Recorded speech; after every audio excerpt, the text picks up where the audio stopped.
All in one special news update. Dhananjay मुंडेंचं मंत्रिमंडळातलं comeback धोक्यात? जाणून घ्या नेमकं कारण. नमस्कार, मी कुशल. आपल्या ऑल इन वन चॅनलच्या आजच्या स्पेशल रिपोर्टमध्ये तुमचं स्वागत आहे.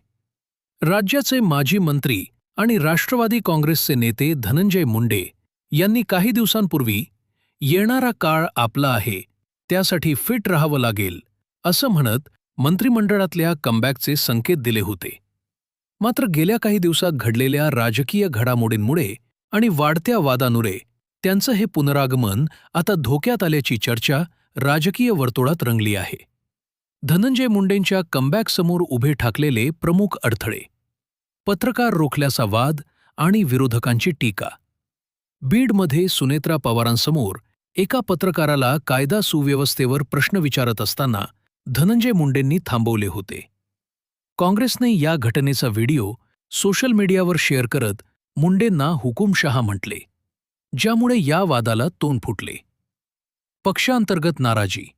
मुख्यमंत्र्यांची किंवा प्रमुख मंत्र्यांची पत्रकार परिषद असताना बाजूला बसलेल्या आमदारानं असा हस्तक्षेप करणं अयोग्य असल्याचं स्पष्ट करत राष्ट्रवादीचे प्रदेशाध्यक्ष सुनील तटकरे यांनी यावर तीव्र नाराजी व्यक्त केली. यामुळे पक्षांतर्गत नेतृत्वासमोरही प्रश्नचिन्ह निर्माण झाले आहे. मनोज जरांगे पाटलांचा कडाडून विरोध. मराठा आंदोलक मनोज जरांगे पाटील यांनी मुंडेंच्या कमबॅकवर तीव्र आक्षेप घेतला असून मराठा विरुद्ध ओबीसी संघर्ष निर्माण केल्याचा आरोप करत मुंडेंवर गंभीर निशाणा साधला आहे. विजयसिंह पंडितांचा वाढता प्रभाव.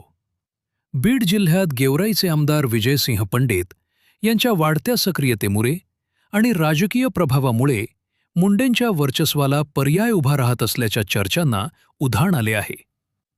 संतोष देशमुख हत्या प्रकरणानंतर मंत्रिपद सोडावे लागलेले धनंजय मुंडे मंत्रिमंडळात पुनरागमन करण्यासाठी उत्सुक असले तरी या सर्व वादांमुळे व विरोधकांच्या आक्रमक भूमिकेमुळे त्यांची री-एंट्री लांबणीवर पडू शकते.